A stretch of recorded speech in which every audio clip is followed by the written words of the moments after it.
one game away. Blow up. We're playing for something, man. We're playing for something. It's gotta mean something to you. It gotta mean something. Everything you got. Everything you got. Let's finish this. Do it, fellas. Let's go. Let's do it, fellas. Finish 2-3. 1, 2, 3. Finish. You view this season as a failure? Oh my God. Okay, because I'm not that up. You asked me the same question last year, Eric. Okay. Do you get the promotion every year on your job? No, right? So every year you work is a failure. Yes or no? No. Every year you work towards something, towards a goal, right? Which is to get a promotion, to be able to take care of your family, to be able, I don't know, provide the house for them or take care of your parents. You work towards a goal. It's not a failure. It's steps to success. You ready to make history? Come on now. Yeah. You know, there's these two words. And when I say them, people get goosebumps cause they know what happens next. So without further ado, Free smoke. look, scared cause I'm drowning in silence with bad thoughts. These days I don't have nothing to say, man, the bag talks. I put in headphones on my driver. Pull up to the spot and give a good dick and Godiva. I can't lie, I'm uninspired. No more pillow talking about nonsense. I only stick around to put some band-aids on my conscience. I don't know why I feel so bad, nigga. That's what we do, no foundation. We don't build no more, we just screw. Half a bottle of Henny, girl, I'm going with the wind. The same niggas say they happy for me, ain't want me to win. So I'm done on my friends. Don't need help popping Coronas and reminiscing. I just call up Big Bro J and say it's time for venting. If I live forever, I hold this hate for some centuries. You don't know how much or how you doing what it meant to me, but motherfuck all that. I don't even offer up the time to make the call back. Stupid Lodo, if they don't get the picture now, man, I crop them out of the photo. I can't relate to my peers. Been doing this shit for years. I'm motivated by fears. I took the wheel and I steer. My sound not dictated by fuck boys in Atlanta. Stay gifted like this album was ghost written by Santa Bars forever, like they decided to throw me under Slammer. Every song's a hit like they picture me underhanders. I could drop a million songs, but they never gon' understand us. Soapbox sermons for niggas never giving chances. Fight our whole lives to get these weak ass advances. Work twice as hard for the shit that they getting handed. And this ain't even nothing we chose, nigga, we branded. Still can't tell why all of these niggas mad at me. I'm trying to get 100 so I can put my team on salary. Give it all to the art, man, I turn my life to a gallery. Man, damn, what a fucked up masterpiece. 1,100 shots and I swear, man, I felt them all. If we ain't even good on our block, man, who can we call? Pre-decline state of mind, we broke crabs in the barrel. Got us fighting our folk, man, this shit just a life of peril. Yep. The mind controls everything. Yep. And right now, and I said it at the time, Skip, we can get through a lot of things if we know we got support. He didn't get the support that he needed in Philly. He needed Doc to back him. He needed Joel Embiid to back him. It would have been nice if the fans backed him, but the fans are going to be fans. I don't have a problem with the fans. But within that locker room, Skip, he needed that support. And when he didn't get it, Skip, I say, Skip, it's over. I can read his body language and how he was and how he is. And he knows, Skip, he feels that he let his team down. And he's going to have to compartmentalize because there's a lot of people that go through things. Skip, you and I, hey, everybody sees you and I debating and everybody just, everything is hunky-dory. Skip, no, there's a lot of, you don't know a lot of times that Shannon Sharp go home and because he compartmentalized things going through something. Went through a breakup about 16 months ago, Skip. Man, it's wearing on me. This is news to me. Yeah, I know it, Skip. It's news to a lot of people. But as I told her, the mind replays what the heart can't delete. Yep. And right now, Ben Simmons' mind can't delete. It replays over and over Atlanta. That layup, Skip, not taking the shot, it broke his heart. It did. That those guys wouldn't support it. Yo, how's everybody doing out there? Yo, I just saw, listen, a female who I used to be involved with when I was in my younger days. Well, I ain't gonna say me and her, well, we cool. We don't have no issues or nothing like that. Like, we could speak right now and be cool. Like, she just posted like some pictures on a social. And I don't know how she still looked this good, bro. I'm not gonna tell you why I'm thinking what I'm thinking, but just know, bro, My goodness. Hey, good for her. But listen, bro, how's the day going, man? Listen to me for a second. General Mills done made these, when I was younger, they started making these cereal bars, right? Out of all the different cereals. And they was good at first, but then they got nasty real quick because they was so thick and dry. Now I stopped eating them a long time ago. Now they done recreated them. Like they got the Reese's Puff, the Cinnamon Toast Crunch, the Golden Grams, the Fruity Pebbles, but they called treats and they smaller. Way better than the last ones, bro. I had some Cinnamon Toast Crunch ones. It's a good thing I was hungry that day at work, because I just so happened to be hungry at work, and our floor manager brought in a whole bunch of snacks and drinks. And my goodness. Hey, yo, I'm glad at my job, bro. When I first started working at this warehouse, bro, the managers would give us like Gatorades once a month and whatnot, right? But the Gatorades would be like the kid-sized Gatorades. And I'm like, yo, we grown-ass adults, bro. We work hella hard for y'all. And y'all giving us kid-sized Gatorades, bro. Like, how ignorant can you be? Now, I'm glad they done got past that. I'm glad I work for a bunch. I'm glad I work with at least a good number of individuals who don't like shit like that and make it very known. Like, bro, y'all $1 billion company. Y'all can get us something more than small miniature sized Gatorades, because the small Gatorades don't even taste the same. But that's neither here nor there. We're here to talk about something. Let's focus up, man. Focus up. We're here to talk about the Philadelphia 76ers. Now, I haven't talked about the 76ers in a little minute, but I knew I was going to make my way back to these guys. Now, when we're here to talk about the Philadelphia 76ers, obviously you got to talk about Joel Embiid. But listen, let's start off about how they got knocked out of the playoffs. Once again, they make it to the second round and get knocked out. All of you cried about Joel Embiid never winning MVP. And it's just so, a couple years ago, when they got knocked out of the playoffs by the Hawks, a better leader in Trae Young, everybody blamed Ben Simmons. And I was cool with everybody blaming Ben Simmons. But you want to know the one person who could not blame Ben Simmons? Joel Embiid, his partner in crime. But Joel Embiid decided to throw Ben Simmons under the bus. You want to know why Joel Embiid decided to throw Ben Simmons under the bus? Because at no point in time in his career has Joel Embiid proven that he is willing to take all of the blame, like he is willing to take all the credit. When he take blame, it's a caveat to come with it. And once again, he did that again this year. Now, when he did that to Ben Simmons, I said at the time, that was a dick move for a teammate to throw another teammate under the bus. And Ben Simmons' lowest moment, he expect his head coach and the best player on the team who he rock with, who his co-star, to have his back. And he didn't. He immediately threw him under the bus. Now, for some reason, NBA fans chose to take this psychotic path and shit on Ben Simmons. But real human beings said to themselves, wow, he really threw Ben under the bus. And now the world going against Ben Simmons. Who the fuck do Ben Simmons have? The media done turned Ben Simmons into a monster or into a villain like they do. The fans chanting all type of crazy things, yet you expect Ben Simmons to be able to go out there and just play ball, and because he make millions of dollars, none of it should bother him. I credit Kevin Durant. I don't know how he do it. I really don't. But nobody said a word about Joel Embiid throwing his teammate under the bus. And now he do it again after failing once again. And it's weird to me that it's so many standards and expectations put on everybody around Joel Embiid, but never on Joel Embiid. Joel Embiid bigger than most of the dudes in the NBA, even centers.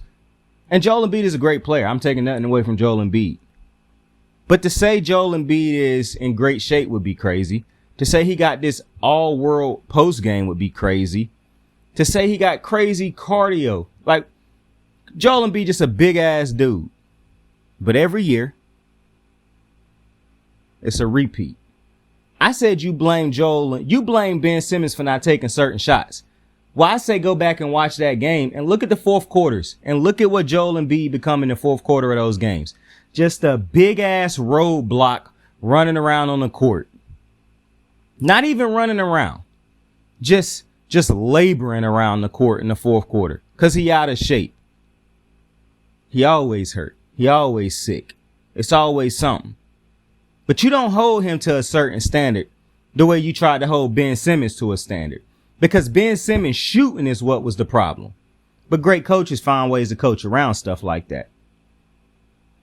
Maybe if you had the same type of aggression and energy for Ben Simmons, for Joel Embiid that you have for Ben Simmons, maybe Joel Embiid is in a conference finals by this point in time. Hell, maybe he in an NBA finals by this point in time. Now, you hire Nick Nurse as the new head coach, and the only positive I can see from that is he was great at managing Kawhi that year, so maybe he could manage Joel Embiid. The difference, Kawhi was only there for a year. Joel Embiid and Nick Nurse we imagine will be together for multiple years. Another caveat.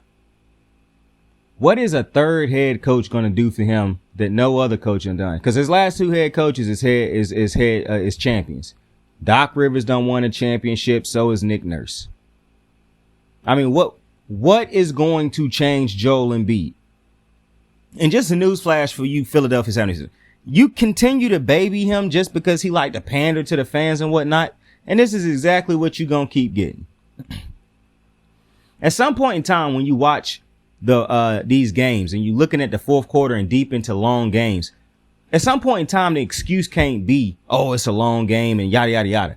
There's a lot of different NBA players who figure out ways to stay active and to stay effective late in games. Joel Embiid haven't figured that out because Joel Embiid won't go get in shape. Could you imagine what Joel Embiid could do if he could go get his ass in shape? People keep talking about Zion. When we going to start talking about Joel Embiid? See, I think it's a waste of time talking about Zion right now because I would rather wait till Zion actually get on the court, make the decision that either he going to do this or not, and then we can start talking about Joel Embiid is on the floor producing on a yearly basis. So now we can talk about him. When is he going to get into shape? Because at some point in time, if he want to be a champion, he going to have to take that next step. He going to have to commit to getting into better physical shape. He going to have better cardio. Everybody around him getting better. And he think that this same Joel Embiid can just, and that's why he constantly bitching about not winning MVP. But look at what the evolution of Jokic done led the Nuggets to. The evolution of Joel Embiid have them sitting in the same spot, but you keep blaming everybody else. Now it's another head coach fight. This is his third head coach. When are y'all going to point the finger at Joel Embiid? When y'all going to hold him to a higher standard? I'm baffled by it. And then you turn to James Harden. Who knows if James Harden going to be on this team next year? To be honest with you, if you're the Philadelphia 76ers, James Harden is a role player at this point in time. The sad part is he won more games for you in their last playoff series than Joel Embiid did, the MVP of the NBA. That's ridiculous. However, the same space I'm at with Klay Thompson is where I'm at with James Harden. Glorified role players at this point. No disrespect to them. Headed to the Hall of Fame. They are not the same players. And maybe James Harden could be the same player if he get on a team, but I just don't think no team that's trying to win a championship would want James Harden to go back to doing the shit that James Harden used to do. The reality is the way he play now is more conducive to winning. What you want from James Harden is for him to be able to score better. The problem is James Harden got his buckets from step back threes and free throws. Now, when you're not getting the free throws that you once got, you're not athletic enough to consistently do the step back three. Where do pure shot making come in? Where do pure scoring bucket getting come from? I don't think James Harden is any of that. And so I honestly think the way people talk about some of these other players being washed and not having it no more, I think that's what James Harden is closer to than people might realize. Because I don't think he a mid-range threat like a Kevin Durant or Devin Booker. I don't think he is a pure shooter from 3-point like Klay Thompson or Steph Curry. He can't still dictate a game like LeBron James, and even LeBron can't do it to the extent he did at when he was winning all the time. So, to be honest, Philadelphia shouldn't be building plans around James Harden anyways. But the plans that you make built around Joel Embiid don't matter when you constantly expect other people to produce more than you expect from Joel Embiid. Joel Embiid said in the press conference that, you know, everybody need to work on being better this summer because him and James can't do it by themselves. And yeah, he tried to take some accountability, but you know, it's always a caveat with Joel Embiid. My problem is a leader should never even say anything about his troops. You should always put it on your shoulders. And I know I done got on here multiple times and say other people get paid. I get that. Duh. That's my job. That's other people's job to see this shit and to be, you know, to keep it a band and say, well, I know, you know, this Joel Embiid or Steph Curry or LeBron is taking all the blame. However, other dudes need to show up too. That's our job. That ain't Joel Embiid's job. And so, listen, I done said it a million times. Joel Embiid is a terrible leader. And he is one of the worst leaders in sports right now, in my opinion. It just is what it is. And I'm at the point where I bet you thought that at the end of this video, I was going to tell you how Joel Embiid could get to a championship and how to. No, my purpose of this video was to tell you Joel Embiid ain't winning no championship as the leader of the Philadelphia and the 76ers. I'm ready to die on that hill. And listen, I hope he proved me wrong because I want nothing but success for these dudes. Truly, when I say success, that don't mean I want them winning championships. That just want them. I mean, I want them to make generational wealth and be able to take care of their families and whatnot. So, you know, that's what I want because I don't think people should have to live in poverty or have to experience struggling and whatnot. I know some people think struggling and whatnot make you stronger. Well, I've been struggling my whole life and I would love to be rich. So, I wish him nothing but success in that aspect. But as far as winning a championship as the leader of a team, I don't see it. As far as winning a championship as the best player on the team, I don't see it. He need a Steph Curry on his team, a LeBron James on his team, because if he is the leader, he just can't get you there. That's where I'm at with Joel Embiid. And for some reason, people keep allowing him to get away with being a god-awful leader. But hey, it's whatever. Because I now understand that the expectation for Joel Embiid and the 76ers is not to win a championship. People say it is, but that's clearly not the expectation, because if it was, people will hold Joel Embiid more accountable. But since that's not what's happening, since we like to blame all the others as to why the 76ers can't get to where they're supposed to get to, cool. I'm fine with that. I'm just going to go ahead and say this team ain't winning no championship. Point blank period, with Joel Embiid and James Harden as the leaders. I don't really know what we expect from James Harden at this point. He done showed us throughout the entirety of his career that he is not a playoff performer. And if the Heat get too hot, just go ahead and see yourself out, because he ain't doing nothing for you. It just is what it is. But Joel Embiid is proving that too. People just don't want to admit it. And I know it sounds like I'm being harsh. And maybe I am.